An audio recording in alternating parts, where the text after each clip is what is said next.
Assalamualaikum warahmatullahi wabarakatuh. Alhamdulillahirabbil alamin wassalatu wassalamu ala asrafil anbiya'i wal mursalin wa ala alihi wa sahbihi ajma'in. Amma ba'du fa ya'budu usikum bittaqwallah faqad hada muttaqun. Puji syukur kita ucapkan kepada Allah Subhanahu wa taala. Pada hari ini kita diberi kesempatan dan kesehatan oleh Allah untuk berkumpul di tempat yang berbahagia ini, dan pada hari ini kita diberi umur yang panjang selalu dalam lindungan Allah Subhanahu wa taala.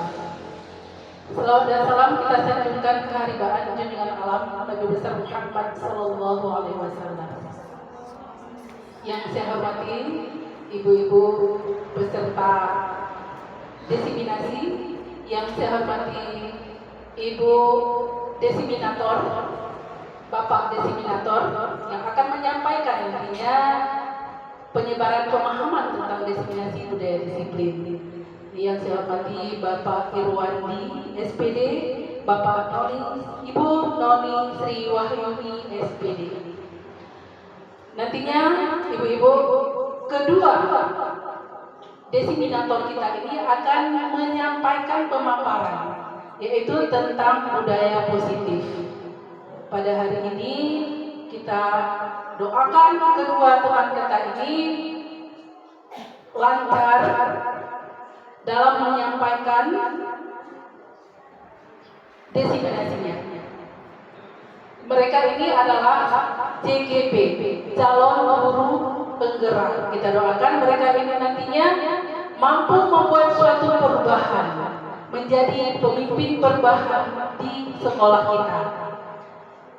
Dengan adanya CGP, maka kita harapkan siswa kita lebih kreatif, siswa kita lebih berinovatif, dan kita harapkan juga bahwa setelah kita mendengar pemaparan nantinya dari kedua CGP kita tentang budaya positif, kita semuanya bisa menerapkan kepada siswa-siswi kita bagaimana budaya positif itu. Banyak hal nanti yang akan kita dapatkan ilmu dari kedua narasumber kita ini. Jadi kepada ibu-ibu, kami berharap mendengar secara seksama dan mengambil manfaatnya. Dan kepada ibu bapak CGP, yaitu Bapak Irwandi dan Ibu Noni Sri Wahyuni, kami harapkan menerima nantinya pertanyaan-pertanyaan dari teman-teman kita, karena mereka memang ingin mengetahui bagaimana budaya positif yang sebenarnya. Dan saya sebagai moderator memohon maaf jika ada kesalahan. Terima kasih atas kesempatan yang diberikan oleh Bapak Irwandi dan Ibu Noni Sri Wahyuni. Marilah bersama kita mendengarkan. Yang pertama akan dipaparkan oleh Bapak Irwandi SPD, dan selanjutnya nantinya akan dilanjutkan oleh Ibu Noni Sri Wahyuni SPD. Terima kasih. Assalamualaikum warahmatullahi wabarakatuh. Assalamualaikum warahmatullahi wabarakatuh. Alhamdulillahillazi arsala rasulahu bil huda wa dinil haqq wa nahtadiya laula an hadana Allah iyyakum ajma'in. Puji syukur marilah sama-sama kita limpahkan kepada Allah Subhanahu wa taala atas nikmat rahmat dan nikmat yang Allah berikan kepada kita yang tak terhingga banyaknya, sehingga pada hari ini kita masih diberikan nikmat kesehatan, nikmat kesempatan, sehingga sama-sama kita bisa berkumpul di ruangan yang sangat indah ini adalah rangka desiminasi budaya positif. Selanjutnya salawat dan salam adalah sama-sama kita sampaikan ke haribaan junjungan alam Nabi besar Muhammad sallallahu alaihi wasallam, telah membawa kita semua dari alam kejahilan kepada alam berilmu pengetahuan, juga telah memberikan kita ilmu-ilmu yang sangat bermanfaat, terutama sekali dalam ilmu adab, yang masih kita gunakan sampai dengan saat ini. Selanjutnya salawat salam kepada keluarga dan sahabat dan juga para alim ulama, baik ulama muda kali dengan ulama muda akhirat dan ulama yang muktabar yang masih Allah berikan kesehatan dan panjang umur. Selanjutnya yang saya hormati Ibu Kepala Sekolah SMA Negeri 1 Kedawa, yang saya hormati seluruh dewan-dewan peserta diseminasi yang sangat kami banggakan. Perkenankan pada kesempatan ini saya untuk menyampaikan tentang penyebaran pemahaman budaya positif di sekolah kita. Sebelum itu saya memperkenalkan diri dulu. Yang pertama, nama saya itu nama Irwan di SPD, tempat kerja di SMA Negeri 1 Kedawa. Saya ini peserta JKP angkatan 11. Kami harapkan juga dari hati saya mendalam ibu semua terpanggil ya, untuk bisa mengikuti JKP ini. Kenapa? Ini sedikit pengalaman. Ternyata di kegiatan ini kita banyak sekali mendapatkan tambahan ilmu-ilmu sangat bermanfaat. Bukan hanya saja budaya positif, tapi banyak juga saya lebih terkesan kemarin di modul 1.2 tentang peran dan nilai guru. Itu saya terkesan juga banyak sekali ilmu tambahan bagi kita. Karena saya lihat ini program ini lebih menarik daripada program lain seperti MGMP ataupun dulu ada namanya IN, Usul Nasional. Tapi ini lebih berbeda saya lihat. Lebih membuka wawasan kita tentang pendidikan di Indonesia ini khususnya umumnya, juga pendidikan di sekolah kita pada khususnya. Oke Bapak Ibu, semangat. Kita harus semangat Bapak Ibu.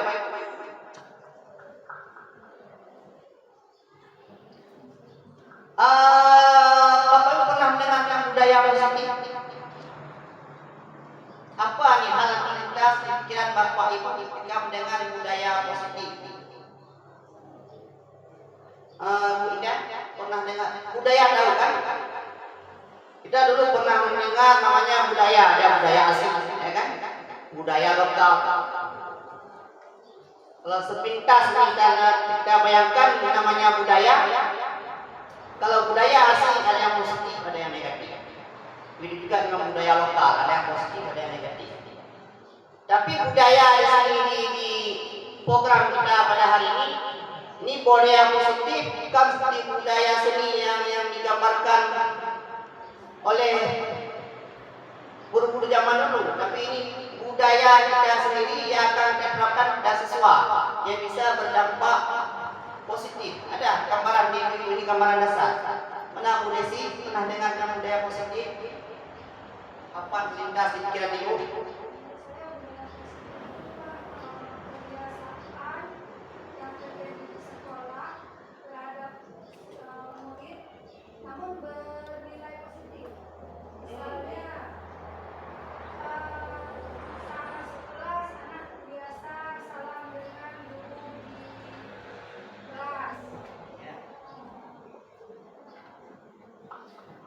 Menurut saya Pak, budaya positif itu kebiasaan yang terjadi di sekolah terhadap murid, namun bersifat positif. Misalnya saat anak sudah memasuki jam pelajaran, masuk ke kelas, guru sudah di dalam, dia menyalami gurunya dulu, baru kemudian duduk ke tempat duduknya. Bagus sekali pengumuman dari Bu Desi. Ada yang menambahkan Ibu Mursyida?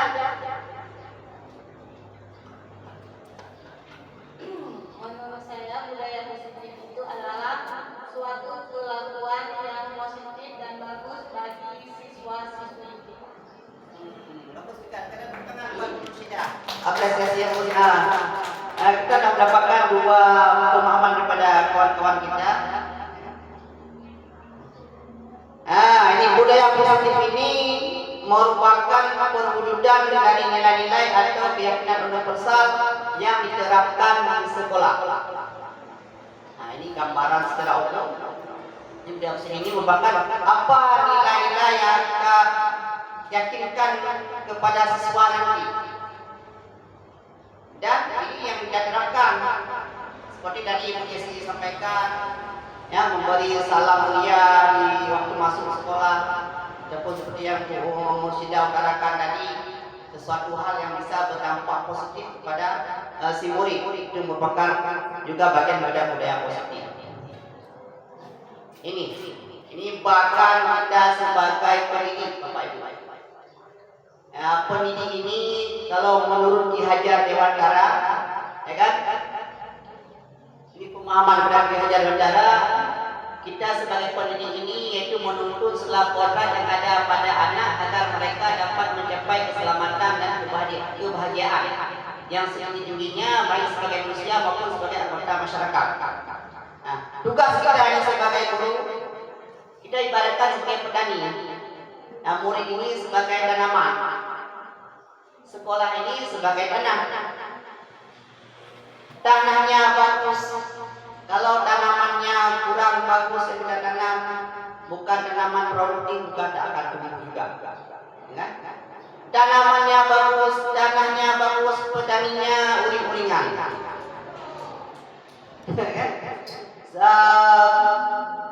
Sudah ditanam nggak pernah diperhatikan, sama juga hasilnya tidak akan bagus. Itu konsepnya, konsep yang diterapkan oleh Ki Hajar kita pahami. Ada benarnya, benar adanya, ya kan? Inilah saat potensi ini kita maksimalkan, maka mereka akan muncul namanya potensi berpikir, dan akan muncul potensi emosi, juga akan muncul potensi fisik. Bagaimana potensi berpikir? Saat kita memaksimalkan sebagai petani bekerja secara maksimal, maka insya Allah di kitanya dulu, di programnya kita lihat memang di guru harus 100%. Ya? Karena dalam masalah hasil kita tidak tahu kan. Tapi kalau di kita masih 90%, 50% kita bergerak dalam menuntun murid-murid ke arah yang baik, ini hasilnya tidak akan muncul potensi berpikir yang bagus. Ada potensi emosi. Karena kita sekarang paradigma perubahan pikiran kepada siswa-siswi kita lebih ke arah emosi. Entah kenapa ini perubahan memang ini faktor lingkungan atau faktor eksternal lain, sehingga inilah kita guru harus bekerja menuntun siswa supaya bisa mereka ke arah emosi yang lebih baik lagi ke depannya. Ya, selanjutnya inilah juga kita lihatkan guru bergerak dari lingkungan positif, warga sekolah saling mendukung, saling belajar dalam kolaborasi positif. Ada yang kebiasaan baik, ada yang karakter baik, adanya budaya positif, dan ada yang pembiasaan dan keteladanan. Ini semua ibaratnya suatu rantai yang saling berputar, harus ada dalam ruang lingkup kita sebagai guru. Nah, faktornya banyak. Nah, faktor guru, ada faktor lingkungan, ya kan? Faktor karakter yang kita kembangkan ini sangat berpengaruh kepada penerapan budaya positif lebih banyak.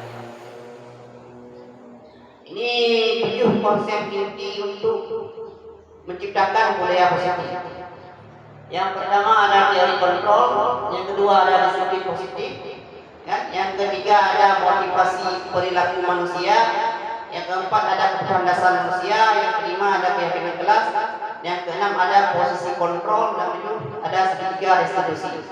Nah, ini kita akan berbenah sedikit di segitiga restitusi, yaitu untuk kontrol emosi siswa. Nah, selanjutnya yang pertama kita coba dulu pahami tentang teori kontrol.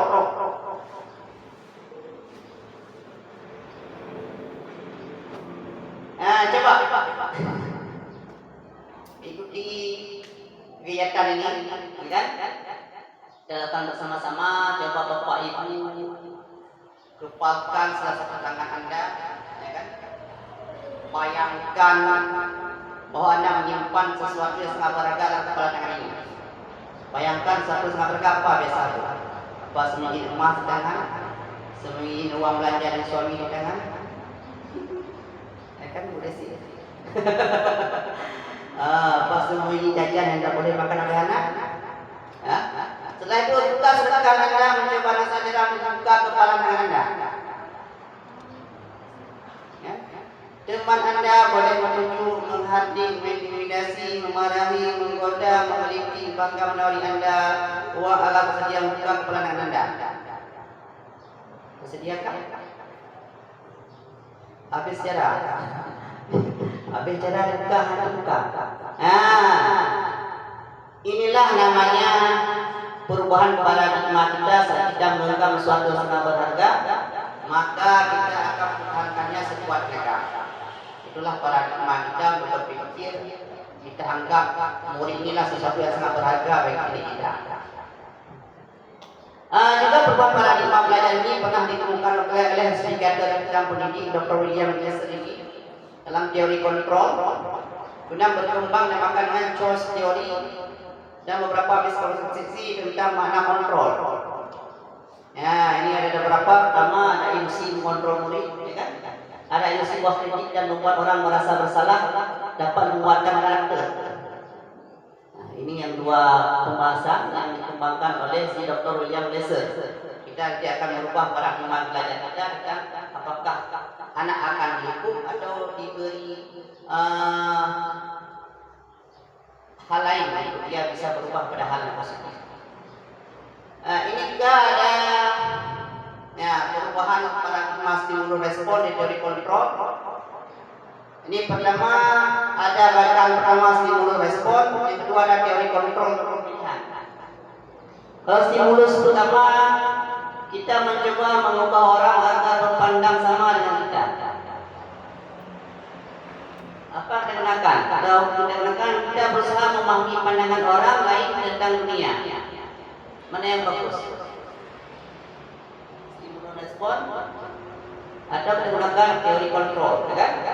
Perilaku buruk dilihat sebagai suatu kesalahan atau semua perilaku memiliki tujuan.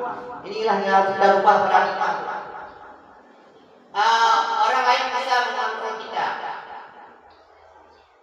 Hanya Anda yang bisa mengontrol diri Anda. Saya bisa mengontrol orang lain, Anda tidak bisa mengontrol orang lain. Pemaksaan ada pada saat menekan gagal, ataupun kolaborasi konsensus menciptakan pilihan-pilihan baru. Model berpikir menang kalah. Ini model berpikir menang-menang. Ini ada perubahan paradigma dari stimulus respon ke teori kontrol. Ini perubahan pada kita dalam mengelola siswa tadi, seperti di perilaku yang kedua itu pada guru lihat sebagai suatu kesalahan. Tapi kalau kita ubah pola pandang kita, semua perilaku itu memiliki tujuan. Arti kata baik buruk pasti ada keduanya, ya kan? Itulah pandangan kita mengenai anak kita katakan begini, anak-anak pernah mengambil buah mangga tetangga. Itu kan sesuatu kesalahan, ya kan? Perilaku buruk lihat sebagai suatu kesalahan. Memang tidak salah, tapi kalau kita berpikir lain, setimbul pertanyaan dari kita, kenapa dia mencuri buah mangga tetangga? Apa sebab? Ada sedikit demi sedikit kita lihat di cabang yang kita interogasi ternyata kenapa? Pasti ada alasannya. Alasan pembenaran. Dari alasan pembenaran ini nanti kita harus bisa berubah pola pikir anak, jangan langsung memarahinya. Memang kurang ya. Sesuatu hal yang menghardik dia dengan emosi yang berbeda sehingga dia membuat siswa nanti bisa ke arah yang negatif. Nanti kita berubah paradigma berpikir ini ke depannya menjadi lebih baik lagi. Ini.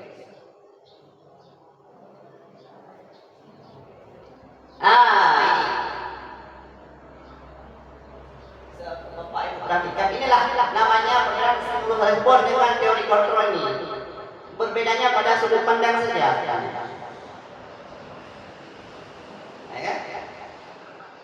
Coba, mana Bu Mariani ada tanggapan dari gambar ini, apa yang bisa Ibu ambil kesimpulan?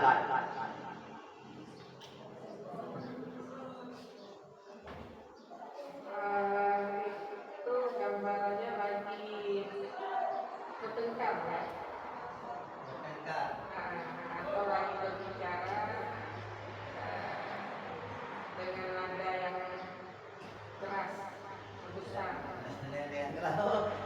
Ibu Marani. Terima kasih atas tanggapannya. Ada orang lain bisa bantu? Ibu Ida Setia. Apa yang bisa Ibu lihat dari gambar tersebut?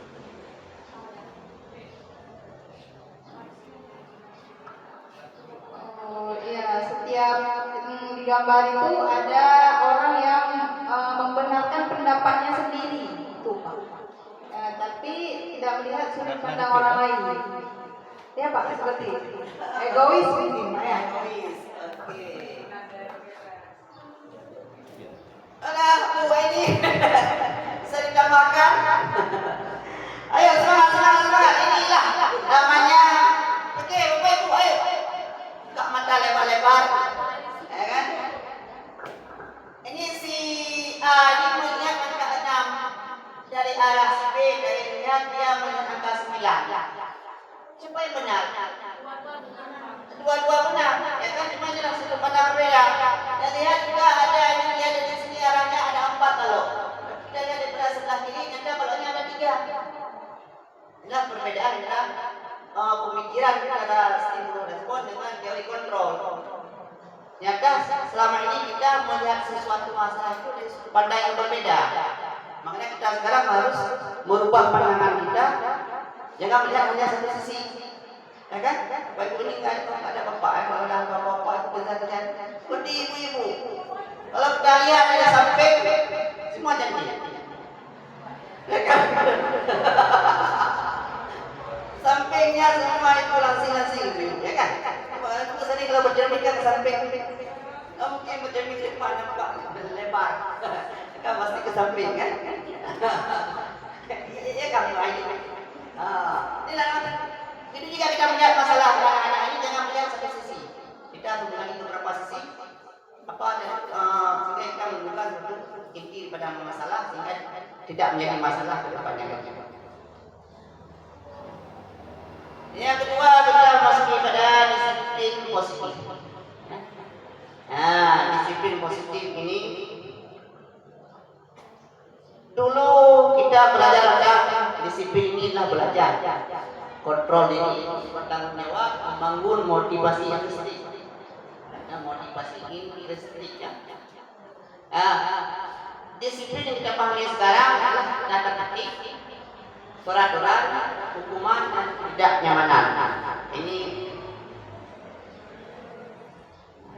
Ini ada pendapat dari Ki Hajar Dewan Dalam sedikit. Ki Hajar Dewan Dalam menyatakan bahwa untuk menciptakan murid-muridnya merdeka maka syaratnya pertama harus memiliki disiplin yang kuat atau disebut dengan disiplin dari dalam diri atau internal.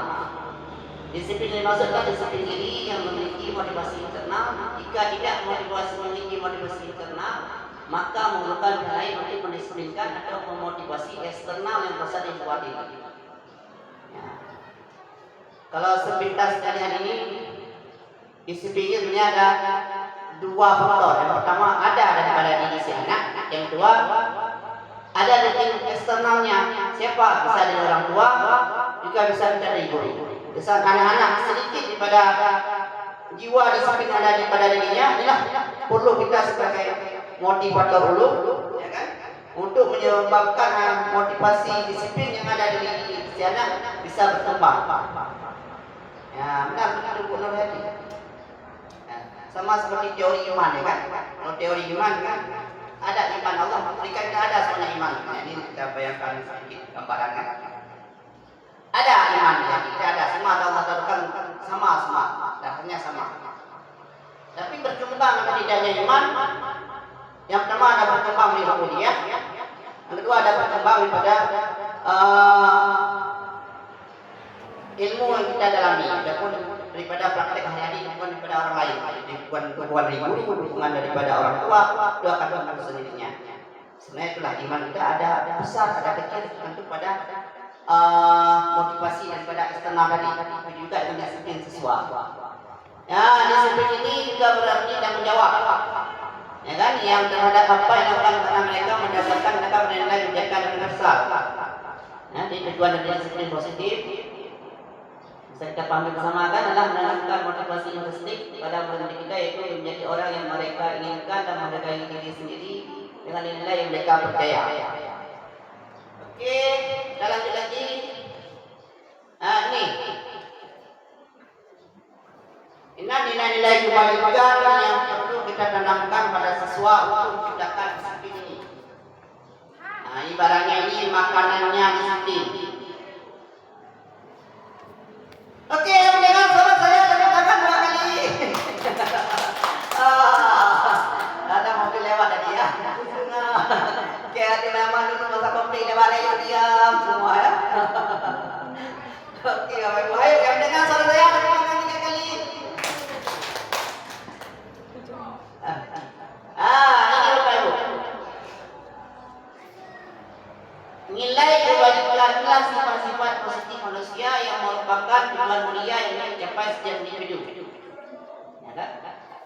Nilai-nilai kebajikan yang dicapai oleh setiap Indonesia kita kenal namanya profil pelajar Pancasila. Apa saja dari profil pelajar Pancasila? Yang pertama ada beriman, bertakwa, bertauhid bahasa, berakhlak mulia, mandiri, bernalar kritiskan, berpendekatan global, berdoa kreatif.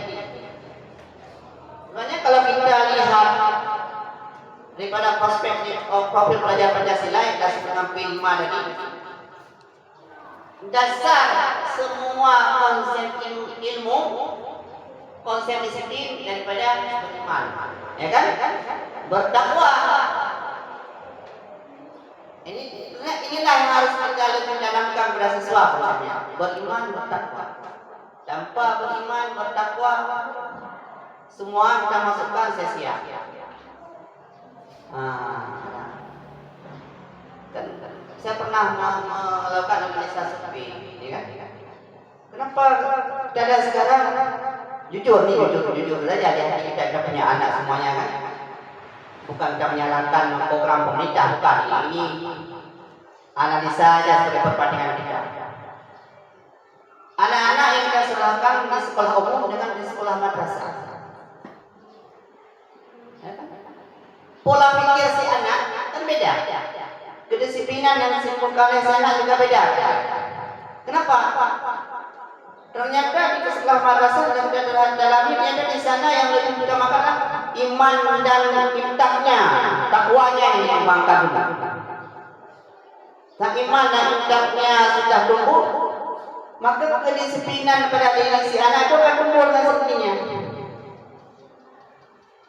Inilah kekurangan kita di sekolah. Lihat, memang kita bilang kekurangan ini bukan kekurangan, tapi kita kedepannya bisa memberikan suatu perubahan yang lebih baik lagi.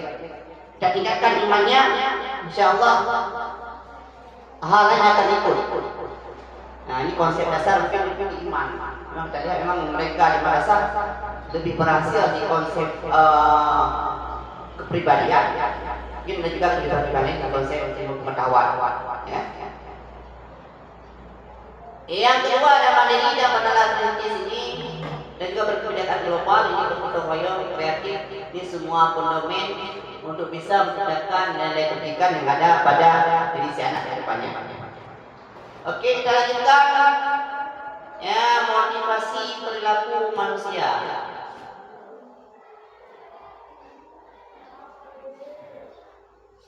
Ini dia konsep. Kenal itu? Ada yang kenal? Umar ada yang kenal dengan dia konsep ini?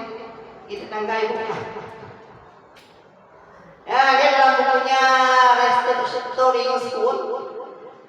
Dia pernah menyatakan ada 3 motivasi perilaku manusia. Nah, ini 3 dia yang kembangkan motivasi ini kan. Yang pertama ada menghindari ketidaknyamanan atau hukuman. Yang kedua mendapatkan imbalan atau menghargai penghargaan orang lain.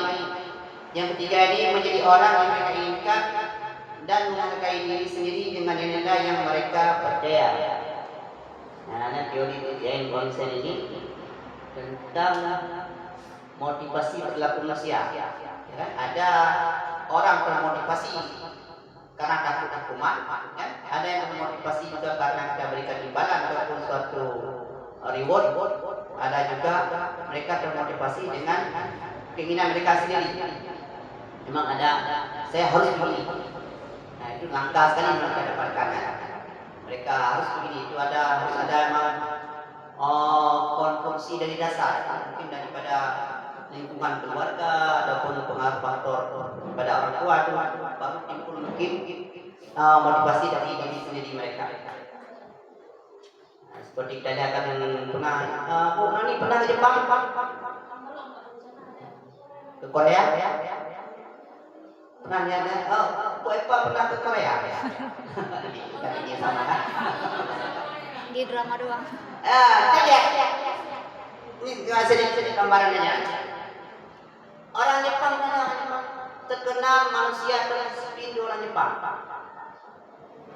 Mereka tak ada hukuman orang mau antri itu. Kita tidak mengantri Jepang suatu kehinaan. Boleh kerupuk antri itu dianggap. Kita doyannya kan bergerombol-gerombol kan. Boleh apa-apa kita kamu antri. Boleh minyak kamu antri. Itu orang pom bensin sekarang galak-galak antri di sininya. Itulah budaya itu memang harus dikembangkan lama di posnya. Jadi kami inginkan daripada Bapak Ibu semuanya dan bekerja ekstra untuk bisa meningkatkan budaya-budaya positif ini pada anak-anak kita ke depannya sehingga menjadi lebih baik lagi. Inilah sebagai seorang guru. Saat Bapak Ibu hadir mengajar di kelas pada waktu, motivasi apakah yang mendasari tindakan Bapak Ibu? Coba Bapak bayangkan ini.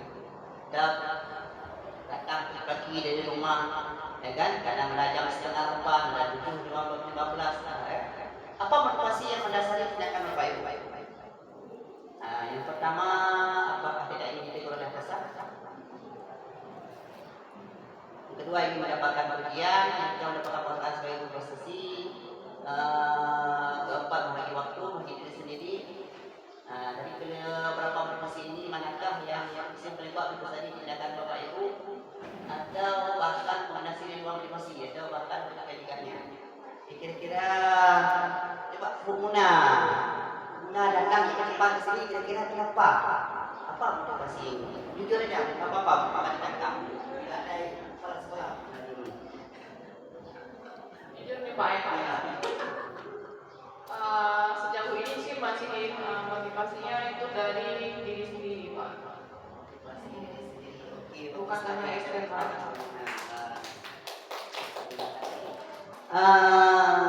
Bu Nurhayati. Kalau saya lebih menghargai Pak. Terima kasih. Mungkin ada anak yang datang sini karena ingin mendapatkan pujian.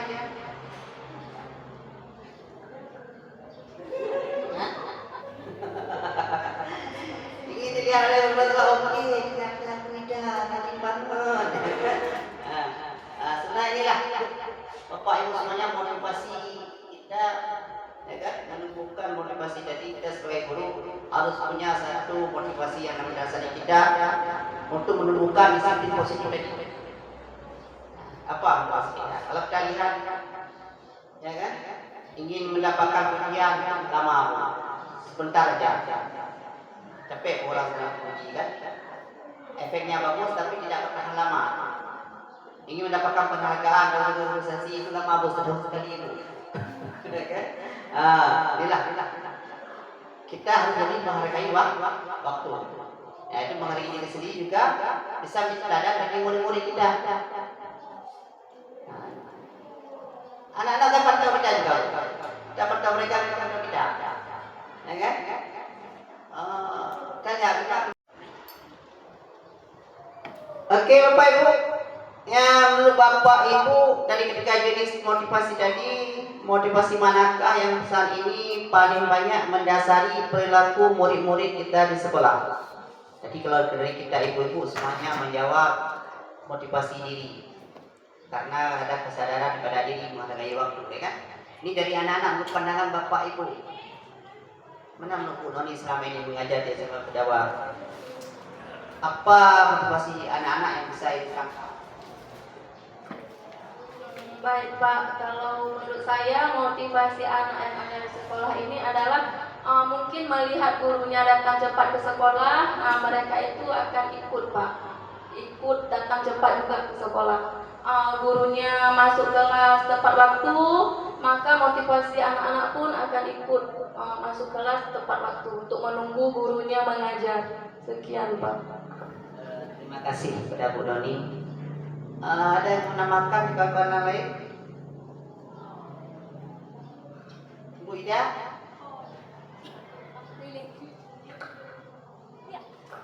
Sepenglihatan saya sih Pak, anak-anak murid kita di sini ya termotivasi kalau kita kasih reward atau hadiah kadang-kadang seperti itu. Apalagi saat proses pembelajaran seperti itu. Ternyata kita lihat sekarang anak-anak kita masih ada yang berharap ribut, ada juga yang takut karena hukuman kan. Kita lihat dari pagi ada anak-anak takut suruh putih sampah, ada juga yang senang karena kita kasih reward di ruang kelas. Selanjutnya ini.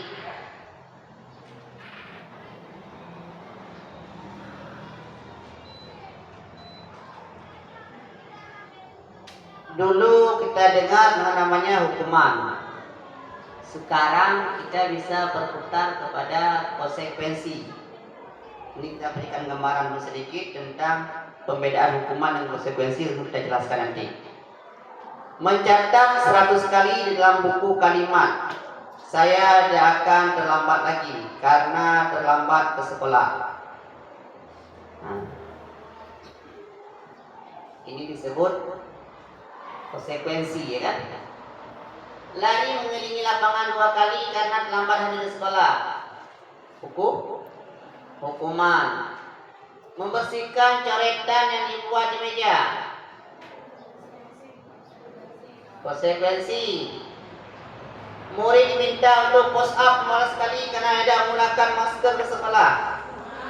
Hukuman, coba kita lihat. Oh, benar. Oke, selanjutnya. Murid diminta bertelanjang kaki sepanjang hari karena tidak menggunakan sepatu warna hitam sesuai peraturan sekolah. Hukuman, apa konsekuensi? Hukuman. Kehilangan 10 menit jam istirahat untuk mengerjakan tugas karena terlambat datang dan tertinggal pelajaran selama 10 menit. Konsekuensi. Tidak benar apa salah?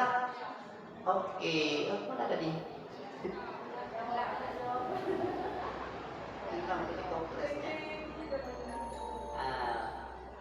Murid diminta bertelanjang kaki ini merupakan hukuman. Konsekuensi yang kedua, kehilangan waktu 10 menit jam istirahat untuk mengerjakan tugas yang diganti dengan menambah pelajaran selama 10 menit. Ini adalah konsekuensi. Nah, ini bahkan ini. Coba Bapak Ibu perhatikan semuanya. Identitas gagal ada identitas sukses. Dulu kita sering berpikir tentang hukuman, ya kan? Hukuman apa nih, hukum apa nih? Nah, kita sekarang berubah pada pola pikir disiplin dengan menggantinya dengan konsekuensi dan restitusi. Apa bedanya dulunya? Kita berikan yang pertama, dampak pada murid kalau kita berikan hukuman, marah, merasa bersalah, rendah diri, mengasingkan diri. Ini ada 4 dampak yang saya tangkap. Ada yang marah karena hukuman, ada juga yang merasa bersalah, ada yang merasa minder, rendah diri, juga ada yang mengasingkan diri. Kita berikan konsekuensi, mereka kehilangan hak, ada waktu jeda seorang diri itu time out, ada penahanan. Ini namanya konsekuensi. Restitusi, murid atau anak tidak kehilangan waktu namun bersemangat untuk memperbaiki diri. Tiba-tiba diharapkan atau sangat melukai. Ini hukuman. Hukuman ini dibuat oleh guru. Hukuman ini menyakitkan. Guru menjalani konsekuensi dengan menyalahkan, mengkritik dan menyindir ataupun merendahkan. Ini yang paling berbahaya sekali, itu merendahkan si anak kepada hukuman tersebut. Kalau di konsekuensi ini sudah diketahui masuk akal, ya kan? Jika masuk akal adalah hal wajar. Dibuat oleh guru dan murid bersama-sama, membantu guru menyatakan peraturan, melakukan peringatan dan menerapkan konsekuensi. Kalau di restitusi ini merupakan berupa undangan untuk mengadakan restitusi dibuat oleh murid atau anak, menguatkan guru, menyebutkan nilai dalam kelas, membimbing kerangka acuan, berpikir resolusi murid. Nah, ini 3 hal ini yang harus yang bisa kita terapkan. Dan sekarang mereka ada yang kelebihan juga ada kekurangannya, kan? Selanjutnya, kita masuk ke materi kebutuhan dasar manusia. Coba dulu bisa cari apply dulu sedikit. Paham apa beda ni? Mana beda antara hukuman dengan konsekuensi? Kalau tidak paham, kita lanjut. Mana Bu Nazareti? Oke. Ya, kita lanjut ke kebutuhan dasar manusia. Ini ada 5 kebutuhan dasar manusia. Yang pertama, saya yakin semua manusia ingin dicintai, kan? Kasih sayang dan juga rasa diterima. Kebutuhan dasar manusia ini butuh sekali ini, kan? Ada yang mencintai kamu ini, kan? Yang kedua, kebutuhan kebebasan. Kita semua ingin bebas, kan? Apa boleh buat kalau kerja di palang merah sekarang? Kita pikir kebebasan lain Bapak Ibu, jangan takut. Kerja di pemerintah yang begini Bapak Ibu. Ada enaknya kamu, kan? Selanjutnya penguasaan. Ini adalah kebutuhan dasar manusia, penguasaan juga. Yang keempat, bertahan hidup. Yang kelima, kesenangan. Ini 5 kebutuhan dasar manusia. Semua manusia pasti butuh 5 ini. Ya, kita lanjut kepada ini ada beberapa contoh. Kita lihat. Yang pertama, aku bosan maka belajarnya cuma gitu-gitu aja. Dengerin ibu guru aja. Apa maksudnya ini? Anak mau bebas. Ibu guru bilang aku tidak bersenandung. Tidak boleh bersenandung sewaktu mengerjakan tugas. Katanya kelas harus tenang, tidak ada suara. Kan enak seru jadinya. Kan tidak seru jadinya. Berarti si anak-anak ini butuh kesenangan. Aku sebel. Gambarku tidak rapi. Malah ibu guru menunjukin ke depan-depan di depan kelas. Dia ingin melakukan penguasaan, ingin merespon kepada tindakan guru tadi. Maunya jangan begitulah Bu. Inilah pada anak kita ini ada keinginan-keinginan yang terpendam nih. Inilah harus kita antisipasi. Kan? Selanjutnya,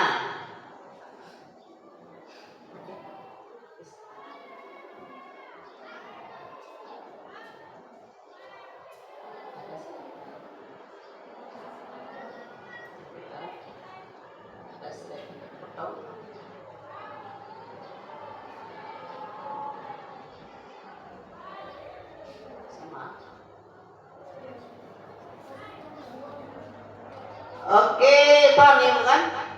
Nah, sebelum kita lihat ini, kita kembali sedikit ke kebutuhan dasar manusia. Di atas slide yang terputus, ternyata. Inilah peran kita juga sebagai guru, juga sebagai orang tua di sekolah ini. Kita harus memahami kebutuhan si anak. Ya, kalau tidak kita pahami, bukan kadang seperti anak kita di rumah juga. Kadang anak minta jajan, kadang anak minta sepeda. Dan anak mau minta jalan-jalan, ya kan? Mau yang di rumah saja. Ini kebutuhan mereka harus kita penuhi minimal. Memang harus kita penuhi. Kenapa? Karena pada saat kita tidak memenuhi keinginan mereka akan timbul pemberontakan nantinya, timbul penguasaan pada anak. Maka anak kita ada banyak-banyak. Ada juga yang ingin bertahan hidup, kan? Itu seperti kebutuhan dasar. Kita tidak pernah beli baju baru begitu mereka akan minta nanti. Makanya ini saya harapkan kita semua bisa memenuhi kebutuhan dasar manusia ini supaya anak-anak peserta didik kita ke depannya bisa menjadi lebih baik. Ya, oke, next kita lanjut kepada 5 posisi kontrol.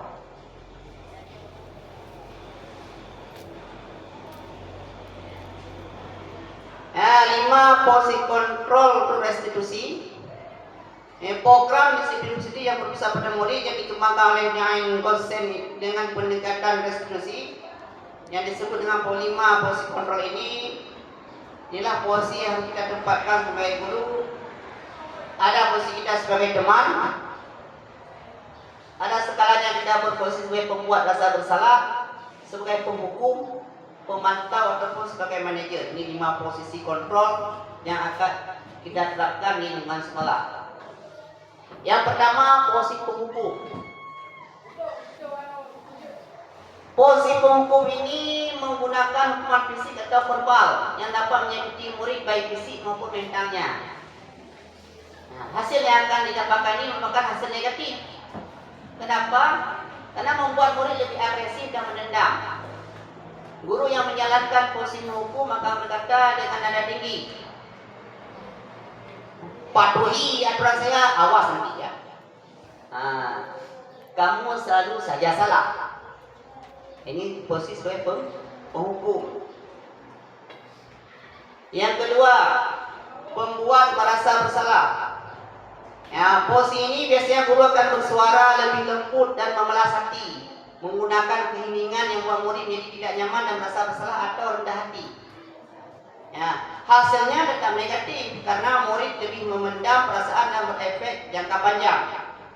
Guru yang menjalankan posisi ini akan berkata dengan nada lembut, "Nah, ibu sangat kecewa dengan kamu. Kamu tidak kasihan sama ibu? Berapa kali ibu harus memberitahu kamu ya?" Nah, ini bisa kita terapkan juga pada siswa dengan nada yang sangat lembut. Nah, mungkin sebagian guru yang ketiga, kita berposisi sebagai teman. Ya, dalam posisi ini guru tidak akan menyakiti murid, tetapi selalu berusaha mengontrol murid dengan memposisikan diri sebagai teman. Posisi ini dapat berdampak jangka pendek karena murid akan lebih mendengarkan guru yang menggunakan posisi ini, sedangkan guru lain akan diacuhkannya. Ya, contoh kata-kata guru pada posisi ini, "Ayo bantulah demi ibu ya. Ayo kita semua bantuan ibu. Ayo ingat tidak semua bantuan ibu selama ini." Nah, ini kita terangkan pada anak, kita membawa dia pada posisi sebagai teman. Ini bisa kita nasihati dia di kantin ataupun di kelas, kita panggil secara pribadi. Kan? Ini bisa untuk kontrol diri kita terhadap siswa. Ya, selanjutnya sebagai pemantau. Ya, posisi pemantau ini berdasarkan peraturan dan konsekuensi yang telah diberitahukan. Hasilnya sudah positif, namun murid menghormati peraturan. Artinya belum menemukan motivasi yang mesti atau tindakan di dalam diri murid. Ya, seperti apa contohnya?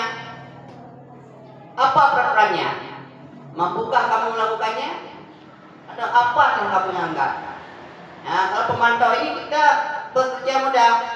Kita buat seperti aturan dan tertib di sekolah, kita tempel di dinding, kan? Jika ada anak salah, tinggal kita tunjukkan apa baca itu. Nah, peraturan apa yang dilanggar? Apa hukumannya? Kita tidak banyak berbicara. Itu namanya sebagai posisi pemantau. Ya, selanjutnya sebagai manajer.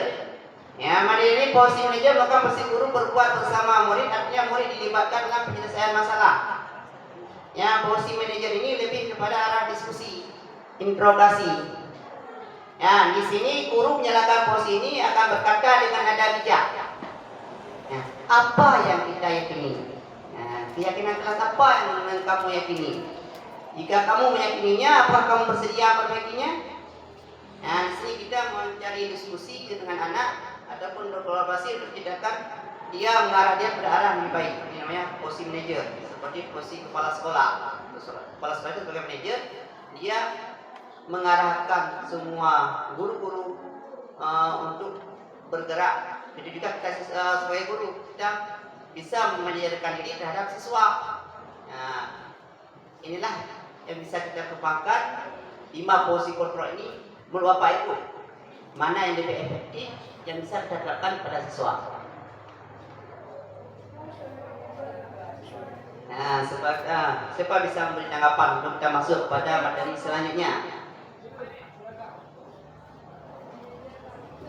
Pada Bu Nuraini, mana posisi yang Bu Nuraini nyaman? Terima kasih atas kesempatannya.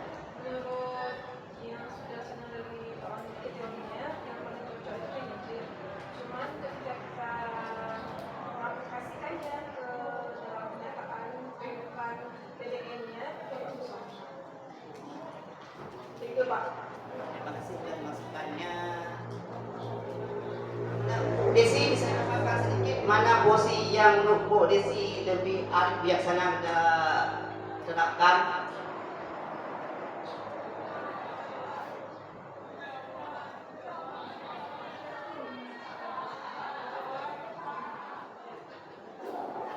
Antara 5 posisi kontrol. Teman. Teman. Ya, teman. Terima kasih kepada Bu Desi. Nah, sebenarnya kelima pos ini bisa kita terapkan mana yang cocok dengan keadaan dan siswa. Karena saya lihat ini masih sebatas dan ini adalah ini kan namanya sebenarnya pola pikir daripada Dian Gosen ini, ya kan? Belum ada, kita lihat ini sekarang pada proses pendidikan belum ada yang baku, kan? Nilainya tidak baku. Si A ini bisa kita berikan ke resep sama dengan si B itu beda. Kita lihat bukan teori 2,24, bisa 2,25, bisa 2,210. Mari kita lihat bisa memilih nanti mana yang cocok dengan siswa tersebut. Dan ada kalanya kadang murid bisa kita ajak berteman, ya kan? Ada juga murid kita ajak berteman yang naik ke bersikap berbeda. Ada juga kita bisa membuat dia menjadi merasa bersalah. Ada juga murid yang kita berikan hukuman. Ini tergantung pada kondisi di lapangan yang cocok dengan keadaan. Ya, selanjutnya kita masuk ke teori keyakinan kelas.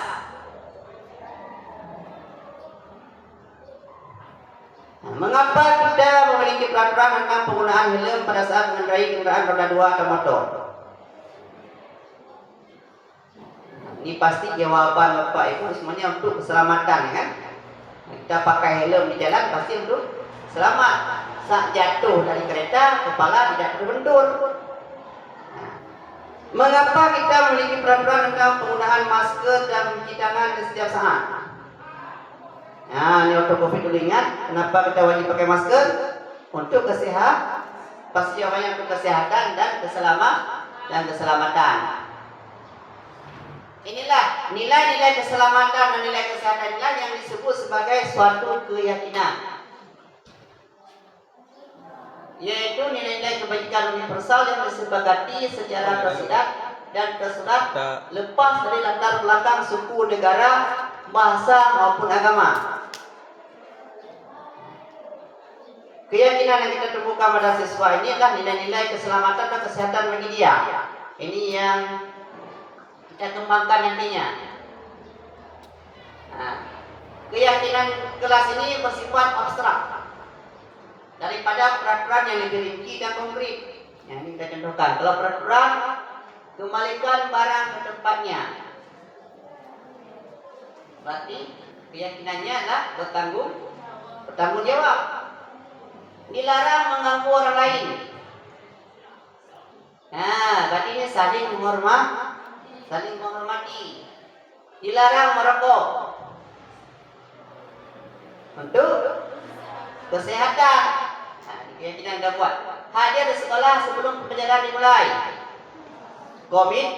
Komitmen.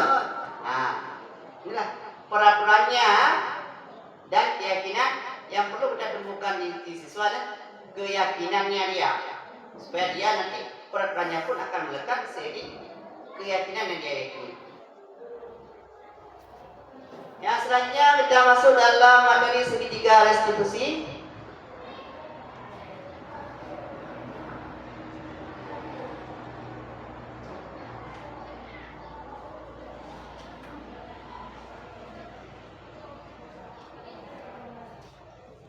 Ya, ini segitiga restitusi suatu proses dialog yang dijalankan oleh guru atau orang tua agar menghasilkan murid yang mandiri dan bertanggung jawab, serta menumbuhkan motivasi intrinsik dalam mewujudkan disiplin positif. Nah, ini tujuan pertama daripada segitiga restitusi. Nah, Ini ada tiga restitusi tahapannya. Yang pertama menstabilkan identitas. Yang kedua memvalidasi tindakan yang salah. Yang ketiga menanyakan keyakinan kelas. Nah, ini 3 proses segitiga restitusi. Nah, ini yang pertama menstabilkan identitas. Apa yang kita lakukan? Melalui pertanyaan-pertanyaan bermakna yang mengarah pada setiap perbuatan atau tindakan dari murid, pasti ada tujuannya. Tidak menyudutkan murid atas kesalahan yang dilakukan, menggeser identitas gagal ke identitas sukses. Nah, ini proses tahapan menstabilkan identitas. Selanjutnya tahapan memvalidasi tindakan yang salah, yang berdasarkan prinsip setiap perilaku berupaya memenuhi suatu kebutuhan tertentu. Guru akan bergeser dari pemikiran stimulus respon menjadi proaktif. Mengenali dan mengakui kebutuhan murid akan memperbaiki hubungan dengan murid. Nah, ini tahap validasi tindakan yang salah. Yang ketiga menanyakan keyakinan kelas. Ya, murid melibatkan murid dalam menyelesaikan masalah melalui pertanyaan-pertanyaan yang bermakna untuk memunculkan motivasi intrinsik maupun mengaitkan keyakinannya dengan tindakan. Yang salah memperkuat keyakinan kelas, sekolah atau dorongan dalam diri murid. Nah, ini ada satu kasus kemarin ada saya praktekkan.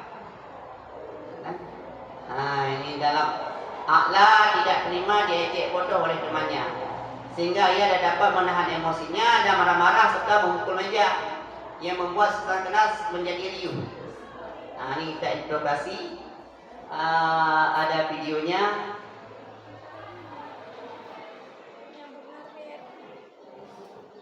Nah, nanti kita dengar videonya ini. Mau Bapak Ibu dengar videonya?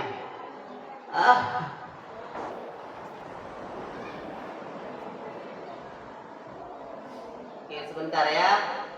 Ini ada apa namanya?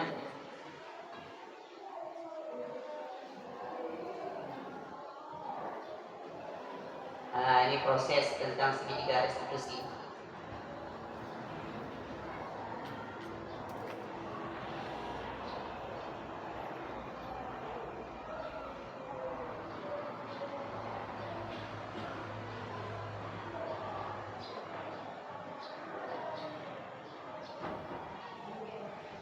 Muncul mana suaranya?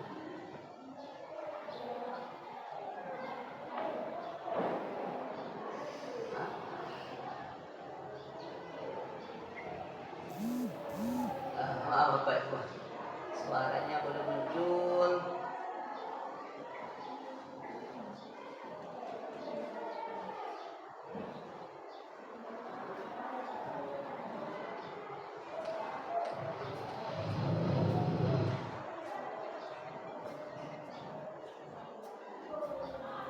Oke, nanti kita bahas lagi ya. Ini ada video kan.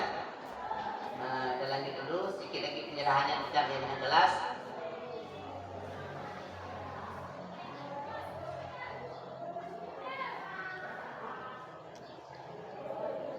Nah, untuk tahapan ini Bu, Bapak Ibu yang perlu Ibu yakini, yang pertama kita perlu menstabilkan untuk situasi.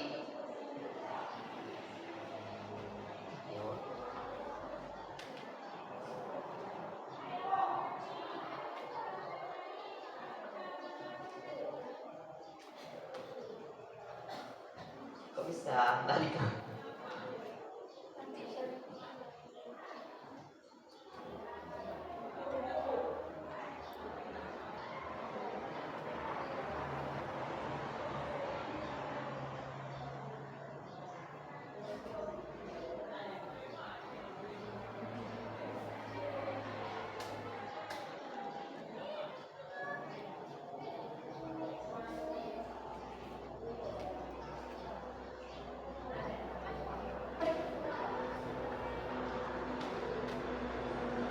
Sebentar ya, ada kesalahan teknis sedikit.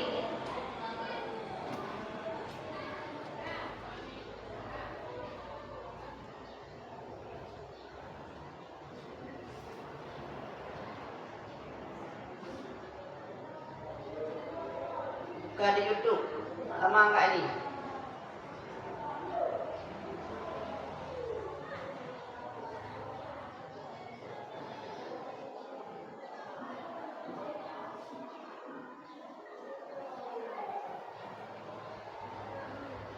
Salah muncul lagi ini. Harus matikan dulu apa ini backgroundnya.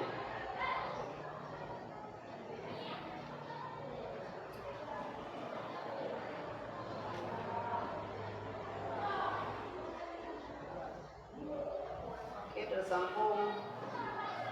Apa enggak connect?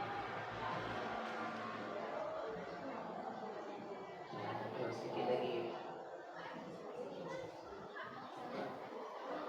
Astagfirullahaladzim. Oke Bapak Ibu ya, nanti kita lihat lagi. Tiada saya berikan link YouTube di grup WhatsApp Bapak Ibu. Sedikit lagi kita keyakinan kelas. Ini contoh penerapan keyakinan kelas. Kita buat yang bagus, kita print out, kita tempel di dinding kelas supaya anak-anak bisa melihatnya. Ya, keyakinan kelas ini bukan kita yang buat, tapi kita bersama-sama dengan siswa membuat keyakinan kelas yang bisa menjadi pedoman mereka nantinya. Ini sedikit refleksi sebagai seorang guru harus bijak, bisa bijak dalam menyikapi kesalahan dibuat oleh murid. Bisa menjadi alternatif penyelesaian masalah dengan cara yang efektif dan mengarahkan ke hasil positif. Ada banyak posisi kontrol yang bisa kita terapkan. Tadi ada 5 posisi kontrol yang bisa dilakukan oleh guru dalam menyelesaikan masalah. Namun cara yang paling efektif dan hasilnya positif atau bisa memotivasi investing adalah posisi kita sebagai manajer. Kenapa? Karena pada posisi ini melibatkan murid mempertanggungjawabkan perilakunya, juga mendukung murid dalam menyelesaikan masalahnya. Ada institusi mewujudkan murid menjadi individu yang merdeka, mandiri dan bertanggung jawab.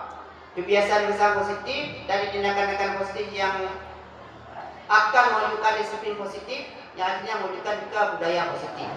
Dari disiplin positif akhirnya akan mewujudkan budaya positif.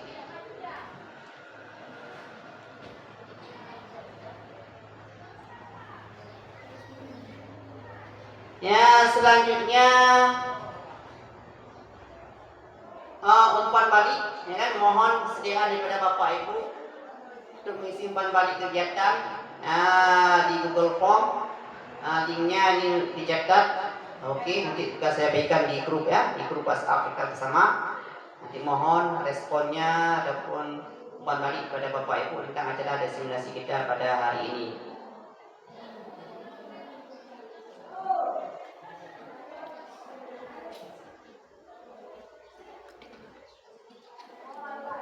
Oke, terima kasih ya kepada Bapak Ibu semuanya.